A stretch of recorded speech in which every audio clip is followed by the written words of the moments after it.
पिता, पुत्र और पवित्र आत्मा के नाम पर आमीन।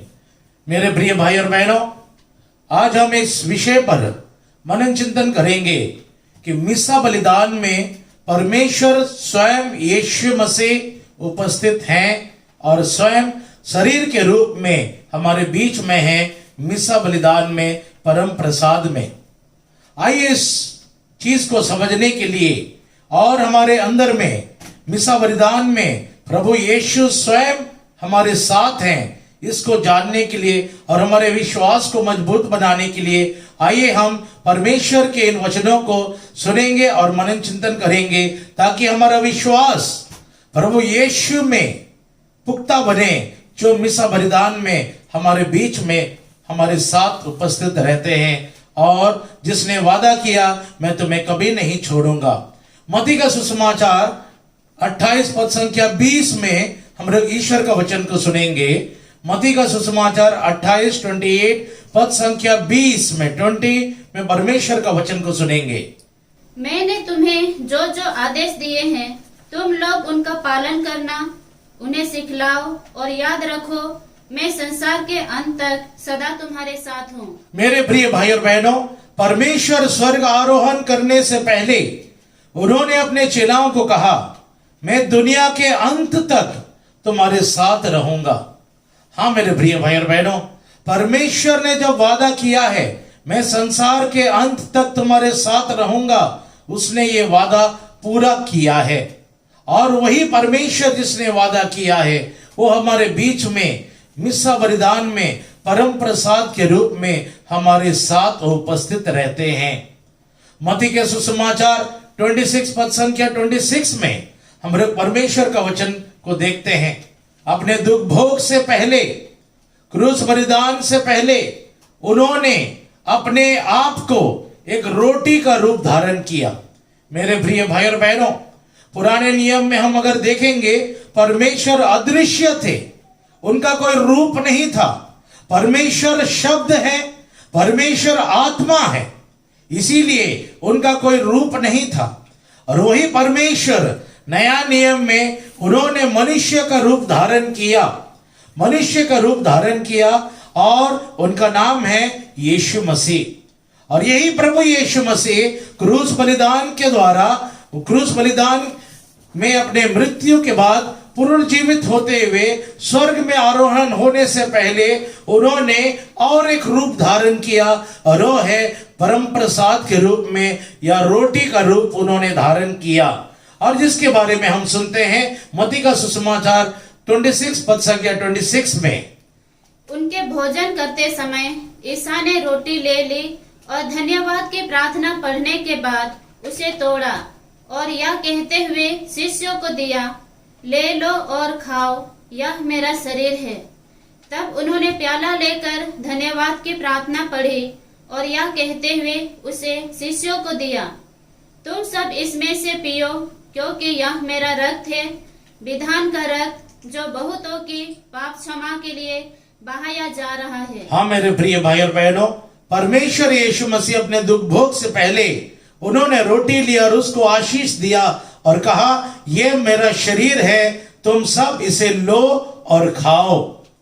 मेरे प्रिय भाई और बहनों, हम पढ़ते हैं पहला कोरिन्थियंस 11 पद संख्या 23 में, पहला कोरिन्थियंस 11 पद संख्या 23 में संत पौल भी इसी चीज के बारे में वे वर्णन करते हैं। पहला कोरिन्थियंस 11 पद संख्या 23 में, मैंने प्रभु से सुना और आप लोगों को भी यही बताया कि जिस रात प्रभु ईसा पकड़वाए गए, उन्होंने रोटी लेकर धन्यवाद की प्रार्थना पढ़ी और उसे तोड़कर कहा, यह मेरा शरीर है, यह तुम्हारे लिए है, यह मेरी स्मृति में किया करो। इसी प्रकार ब्यारी के बाद उन्होंने प्याला लेकर कहा, यह प्याला मेरे रक्त का नूतन विधान है, जब जब तुम उसमें से पियो तो यह मेरी स्मृति में किया करो। हालेलुया। हाँ मेरे प्रिय भाई और बहनों, संत पौल लिखते हैं, मैंने प्रभु यीशु से सुना, और परमेश्वर ने संत पौल को आदेश दिया मिसा बलिदान को अर्पित करने के लिए। और वही संत पौल जो परमेश्वर के द्वारा शिक्षित किया गया था। उन्होंने मिसा बलिदान में रोटी को लेते हुए जिस तरह प्रभु ने मिसा बलिदान को अर्पित किया, उसी तरह उन्होंने अर्पित करते हुए कहा, ये मेरा शरीर है, तुम सब इसे लो और खाओ और तुम मेरे स्मृति में यह किया करो। हाँ मेरे प्रिय भाई और बहनों, परमेश्वर यीशु मसीह जब जब कैथोलिक कलीसिया में मिसा बलिदान अर्पित किया जाता है, एक मामूली सा रोटी और दाखरस परमेश्वर की आत्मा और परमेश्वर के सामर्थ और शक्ति से जब कलीसिया के पुरोहित और चेला प्रेरित जन जब मिसा बलिदान को अर्पित करते थे, प्रभु यीशु उस मामूली सा रोटी को उन्होंने अपने शरीर में परिवर्तित कर दिया और उन्होंने अपने आप को चेलाओं के बीच में उपस्थित कर दिया। हाँ मेरे प्रिय भाई और बहनों, ये प्रमाणित है, ये प्रमाणित है। हम पढ़ते हैं मार्कुस का सुसमाचार 16 पद संख्या 18 और 19 में हम इस वचन को सुनेंगे। मार्कुस का सुसमाचार 16 पद संख्या 18 और 19 में हम देखते हैं, और सांपों को उठा लेंगे, यदि वे विष पिएंगे तो उससे उन्हें कोई हानि नहीं होगी। वे रोगियों पर हाथ रखेंगे और रोगी स्वस्थ हो जाएंगे। प्रभु ईसा अपने शिष्य से बातें करने के बाद स्वर्ग में आरोहित कर लिए गए और ईश्वर के दाहिने विराजमान हो गए। शिष्य ने जाकर सर्वत्र सुसमाचार का प्रचार किया। प्रभु उनकी सहायता करते रहे और साथ साथ घटित होने वाले चमत्कारों द्वारा उनकी शिक्षा को प्रमाणित करते रहे। मेरे प्रिय भाई और बहनों, परमेश्वर का वचन कहता है, चेलाओं का शिक्षाओं को यीशु मसीह ने प्रमाणित किया। चेलाओं को शिक्षाओं को यीशु मसीह ने प्रमाणित किया। और हम देखते हैं जब प्रभु यीशु ने आदेश दिया अपने चेलाओं को कि तुम इस मिसा बलिदान को अर्पित करो और मेरी याद में ये किया करो। हाँ मेरे प्रिय भाई और बहनों, जब जब कैथोलिक कलीसिया में हमारे पुरोहित जो चेलाओं के परंपरा के अनुसार उनको शिक्षित किया गया, और जब चेला लोग मिसा बलिदान को अर्पित करते थे, और जब अभी हमारे कैथोलिक कलीसिया के पुरोहित या अभिषेक चुने हुए लोग बिशप स्वामी और या कार्डिनल्स या संत पापा जब जब मिसा बलिदान को अर्पित करते हैं, परमेश्वर ने अपने आप को उस परम प्रसाद में अपने आप को उपस्थित उन्होंने किया है और उन्होंने चिन्ह और चमत्कार के द्वारा उन्होंने प्रमाणित भी किया है कि वो स्वयं वहां पे हैं। इसलिए मेरे प्रिय भाई और बहनों, पहला चमत्कार जो हम देखते हैं लांसेनियो शहर में इटली देश में, जब एक पुरोहित आज से 1300 साल पहले जब वे प्रभु के इस मिसा बलिदान को अर्पित कर रहे थे, उनका विश्वास बहुत कमजोर था। वो विश्वास नहीं कर पाते थे कि प्रभु किस तरह रोटी में आ सकते हैं।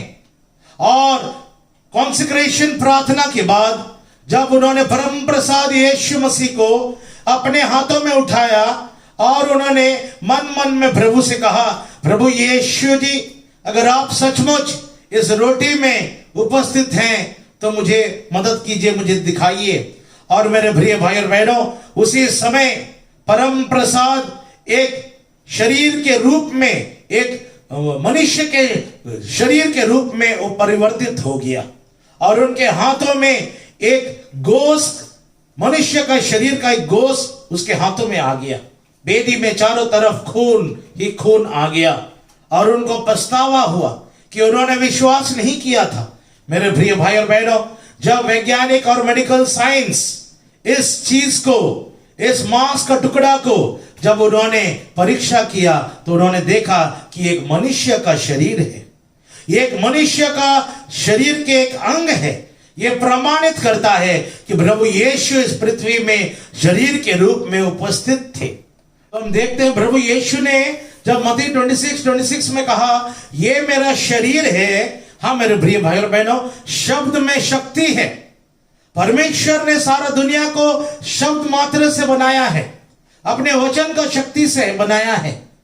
जब वही परमेश्वर रोटी को कह सकते हैं कि ये मेरा शरीर है, रोटी प्रभु का शरीर में बदलता है। और प्रभु यीशु ने हमारे कादरी कलीसिया में 100 से ऊपर चमत्कार दिखाए हैं, जो आज भी हमारे कलीसिया में ये मौजूद है, जिसको मेडिकल साइंस और वैज्ञानिक लोग ने भी इसकी परीक्षा करते हुए उन्होंने प्रमाणित किया है कि एक मनुष्य का शरीर का एक अंग है, और ये साबित करता है कि प्रभु यीशु मनुष्य का रूप धारण करके आए हैं और मिस्सा बलिदान में रोटी सचमुच प्रभु का शरीर में परिवर्तित हो जाता है। हालेलुया।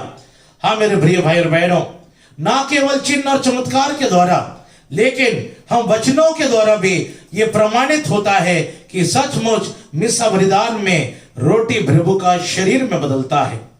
हर समय हमें याद रखना चाहिए, नया नियम को समझने के लिए हमें पुराने नियम के वचनों को अच्छी तरह से समझना जरूरी होता है। जॉन द बैप्टिस्ट ने यीशु मसीह से कहा, यीशु मसीह को देखते हुए कहा, यह ईश्वर का मेमना है, ईश्वर का मेमना है जो सारा पाप, मनुष्य के पाप को भर लेता है। आखिर जॉन द बैप्टिस्ट ने क्यों कहा यह ईश्वर का मेमना है?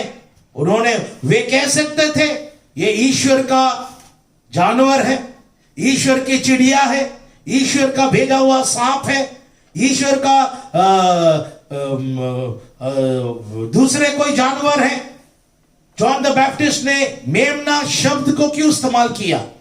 मेरे प्रिय भाई और बहनों, इसको समझने के लिए हम देखते हैं निर्गमन 12 पद संख्या 5 में हम देखते हैं, निर्गमन 12 पद संख्या 5 में हम इन वचनों को मन चिंतन करेंगे और नया नियम के बहुत सारे वचनों को हम देखेंगे और सुनेंगे। उस मेमने में कोई दोष ना हो, वो नर हो और 1 साल का, वो भेड़ा हो अथवा बकरा। महीने के 10वें दिन तक उसे रख लो। शाम को सब इस्राएली उसका वध करेंगे। जिन घरों में मेमना खाया जाएगा, दरवाजों की चौखट पर उसका लहू पोत दिया जाए।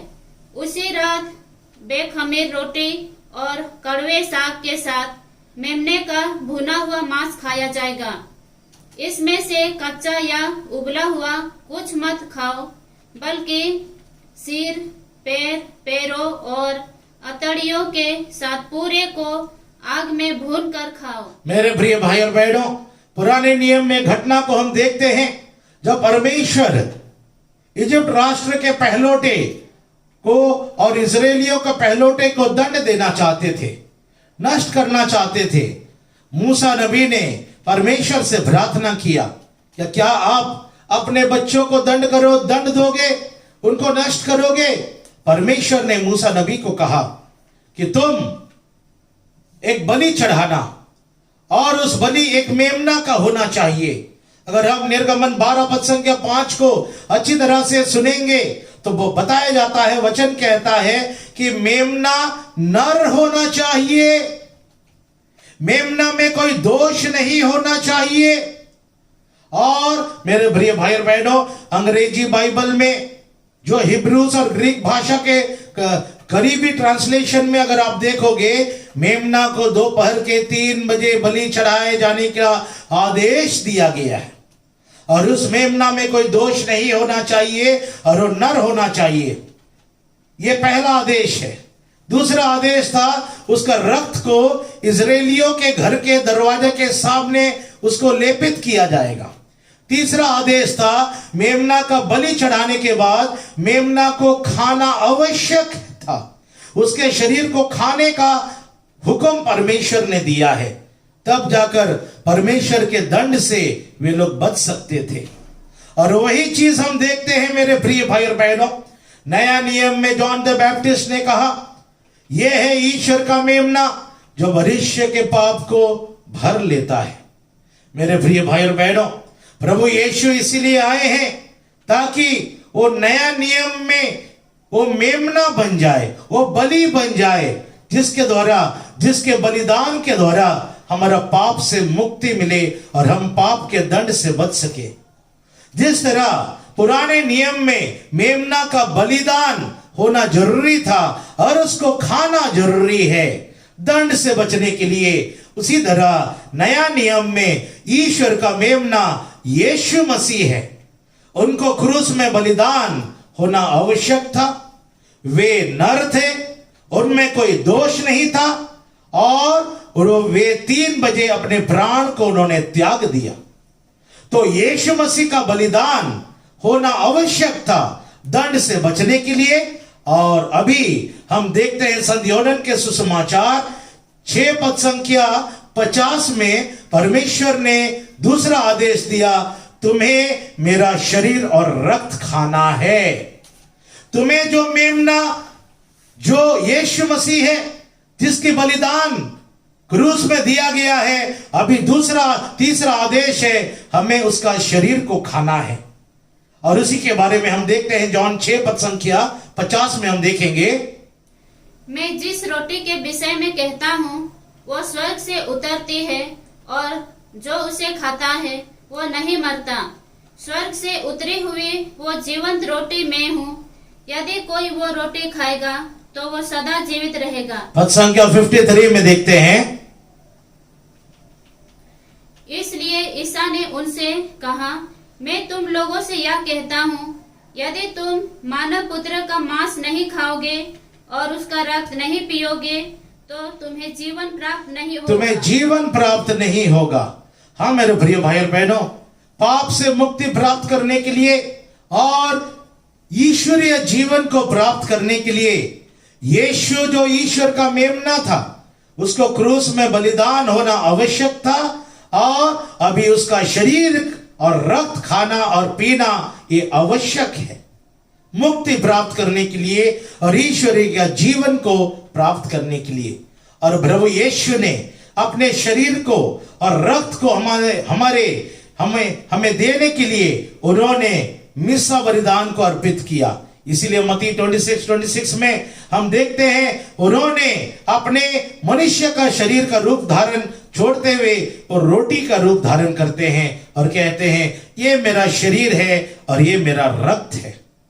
हाँ मेरे प्रिय भाई और बहनों, जिस तरह पुराने नियम में मेमना का बलिदान और उसको खाना आवश्यक था दंड से बचने के लिए, उसी तरह नया नियम में जो ईश्वर का मेमना यीशु मसीह है उनका क्रूस में बलिदान और मृत्यु होना आवश्यक था।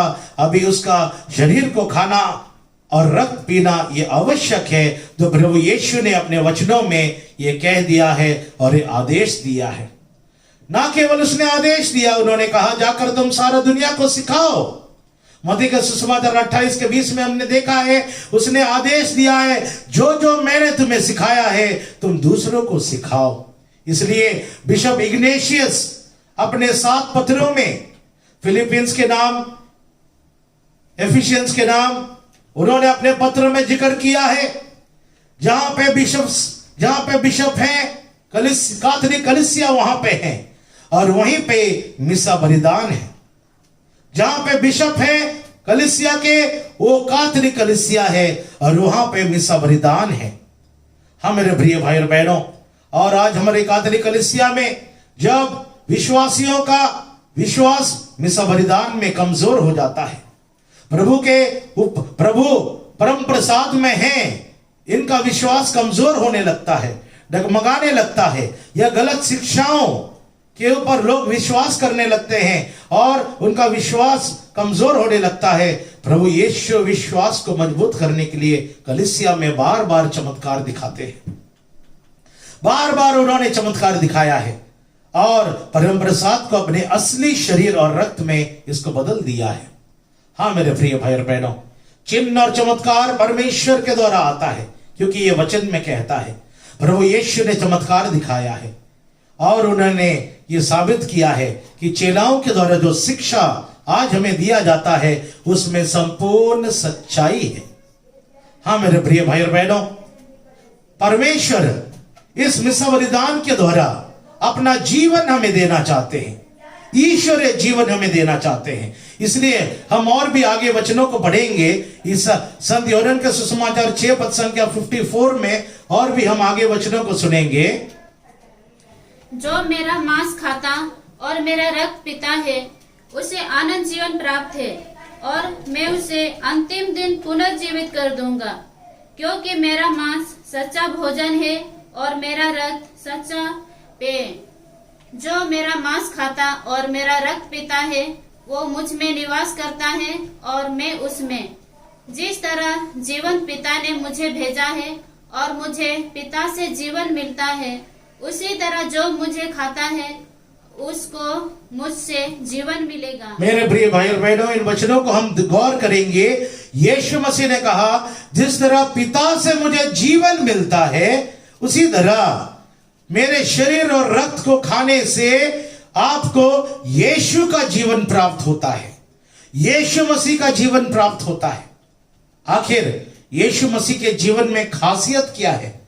यीशु मसीह कैसे जीवन जीते थे? उनके जीवन में क्या खूबियां थे?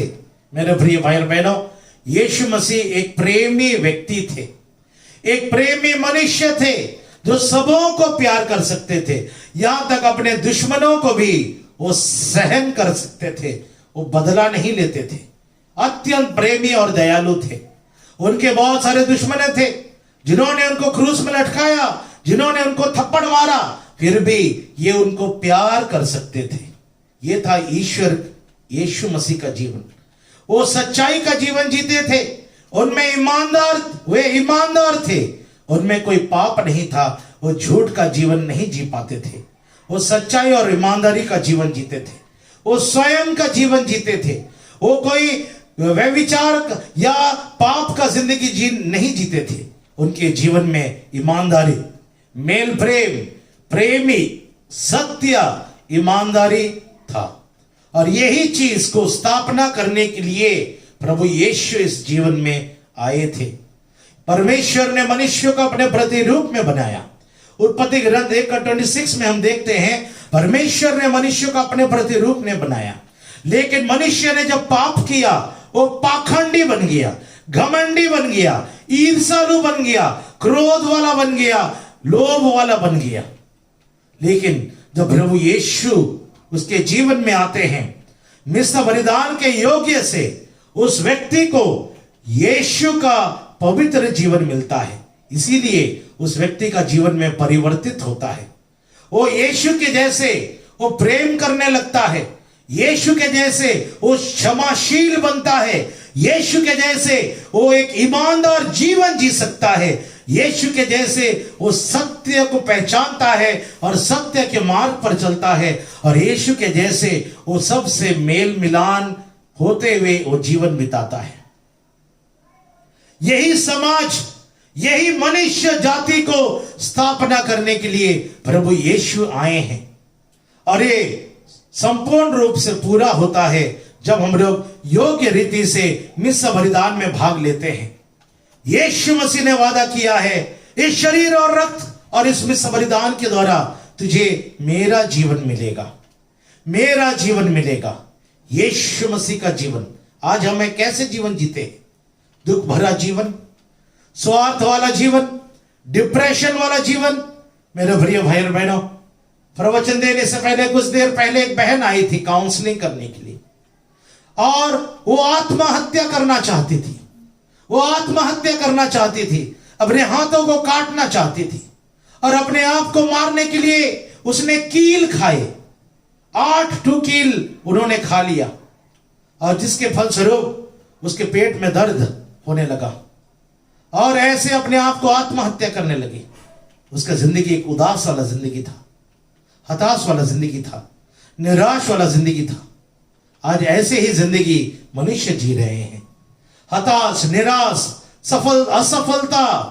लेकिन प्रभु यीशु हमें भरपूर जीवन देने के लिए आए हैं, जो मिस्र बलिदान के योग्य से मिलता है।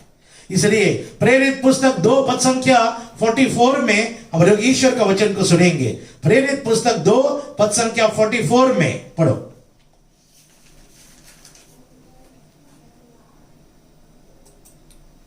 सब विश्वासी एक हृदय थे, सारे विश्वासी एक हृदय थे, उनके पास जो कुछ था उसमें सबों का साझा था, उनमें कोई लोभ लालच नहीं था, उनके पास जो कुछ था सबों के लिए था। आगे, वे अपनी चल अचल संपत्ति बेचते थे और उसकी कीमत हरेक की जरूरत के अनुसार सबों में बांटते थे। वे सब मिलकर प्रतिदिन मंदिर जाया करते थे और निजी घरों में प्रभु भोज में सम्मिलित होकर निष्कपट हृदय से आनंद पूर्वक एक साथ भोजन करते थे। मेरे प्रिय भाई और बहनों, वचन कहता है वे लोग हर एक दिन प्रभु भोज में भाग लेते थे, और वही प्रभु भोज मिसा बलिदान है जिसके द्वारा उनको ईश्वरीय जीवन मिलता था, जिसके फलस्वरूप उनके जीवन में क्या था? वे लोग सब एक मन और एक हृदय था। इनके अंदर में कोई लोभ लालच नहीं था। वे एक दूसरे को सेवा देते थे, प्रेम करते थे, जो आज प्रभु यीशु मनुष्य के जीवन में यही स्थापित करना चाहते थे। पारिवारिक जीवन में यही स्थापना करना चाहते थे। समाज में ऐसे ही मनुष्य को समाज में रखना चाहते थे, जो एक दूसरे से प्रेम करे, लोभ लालच में ना बने और एक दूसरे की सेवा करे। और ऐसे दुनिया को प्रभु बनाने के लिए आए हैं। हाँ मेरे प्रिय भाई और बहनों, जब हम योग्य रीति से इस मिसा बलिदान में भाग लेंगे, हमें यीशु का जीवन हमें मिलता है। आइए हम प्रार्थना करें कि हम अपने विश्वास को और भी मजबूत बनाते हुए योग्य रीति से हम परम प्रसाद यीशु मसीह को ग्रहण करें। आइए मेरे पिता, यीशु मसीह के नाम से हम प्रार्थना करते हैं। हमारे जितने भी भाई बहन जो आज अपने विश्वास में आज कमजोर हैं, मिसा बलिदान के प्रति कि आप वहां पे उपस्थित हैं प्रभु, उनका विश्वास को बढ़ाइए।